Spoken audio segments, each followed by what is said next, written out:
Hai teman-teman kelas 11 MIPA, apa kabar semuanya? Semoga semuanya dalam keadaan yang sehat ya. Kembali lagi bersama Bu Apri tentunya di pelajaran biologi. Nah, pada kesempatan kali ini kita akan masuk topik struktur dan fungsi sel. Ini merupakan bagian yang sangat menarik karena kita akan belajar berkaitan dengan sel. Nah, apa yang akan kita bahas pada pengantar kali ini? Yang akan kita bahas adalah berkaitan dengan kita akan tahu bagaimana sejarah penemuan sel, kemudian kita juga akan tahu pengertian sel, dan juga nanti kita akan lihat kajian organisasi kehidupan ya, mulai dari sel sampai nanti ke tingkat yang lebih tinggi, dan kemudian kita akan lihat macam-macam sel, entah menurut kromosomnya dan lain sebagainya. Kemudian kita akan lihat sedikit sekali berkaitan dengan apa aja sih organel-organel yang ada di dalam sel. Nah, baru kemudian untuk pertemuan selanjutnya kita akan bahas berkaitan detail organel-organel di dalam sel. Demikian rincian untuk materi hari ini. Selamat menyaksikan video pembelajaran pada hari ini. Pada bagian ini kita akan mengenal bersama-sama yaitu sejarah penemuan sel. Sejarah penemuan sel ini berawal dari sebuah penelitian seorang ilmuwan bernama Robert Hooke, yaitu pada tahun 1665. Ia merupakan seorang ahli biologi berkebangsaan Belanda yang secara tidak sengaja mengamati sebuah sayatan gabus batang, yaitu tanaman quercus, dengan menggunakan mikroskop yang dirancangnya sendiri. Berdasarkan hasil pengamatannya itu, dia kemudian menemukan adanya banyak ruang kosong dengan dinding tebal sebagai pembatasnya.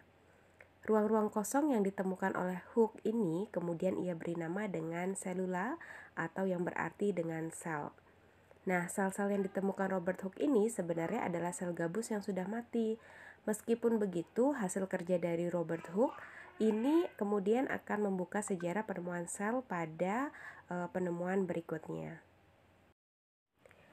Pada urutan tingkat organisasi kehidupan, ini dimulai dari yang paling kecil yaitu molekul hingga yang paling besar berupa bioma ataupun biosfer.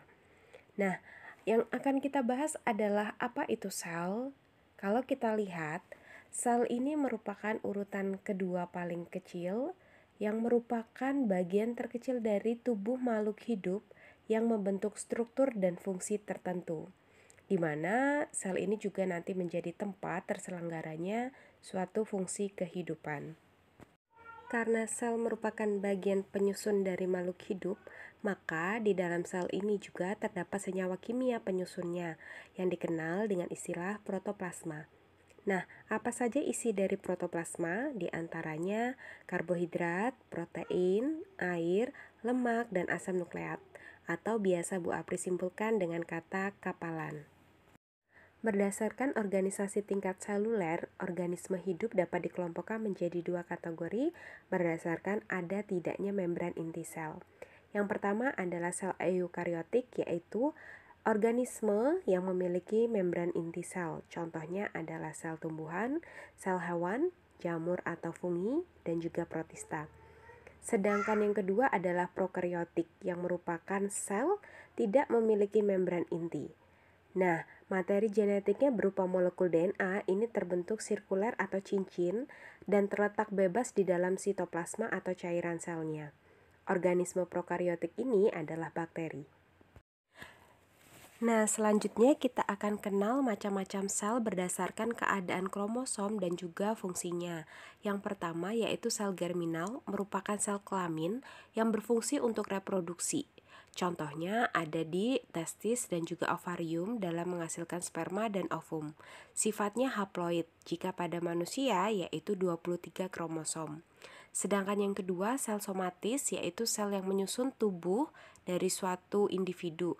Misalnya jika itu manusia, sifat diploidnya adalah 46 kromosom. Berikutnya adalah macam-macam sel berdasarkan jumlahnya. Yang pertama yaitu sel uniseluler, yaitu organisme yang tersusun atas satu sel. Misalnya bakteri, paramecium, amoeba. Kemudian yang kedua adalah sel multiseluler, yaitu organisme yang tersusun atas banyak sel. Misalnya manusia, hewan, dan tumbuhan. Berkaitan dengan sel, ada bagian-bagian utama sel.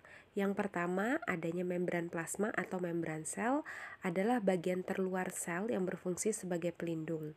Kemudian yang kedua adalah sitoplasma yang berisikan organel-organel sel. Sitoplasma ini dikenal juga sebagai cairan sel.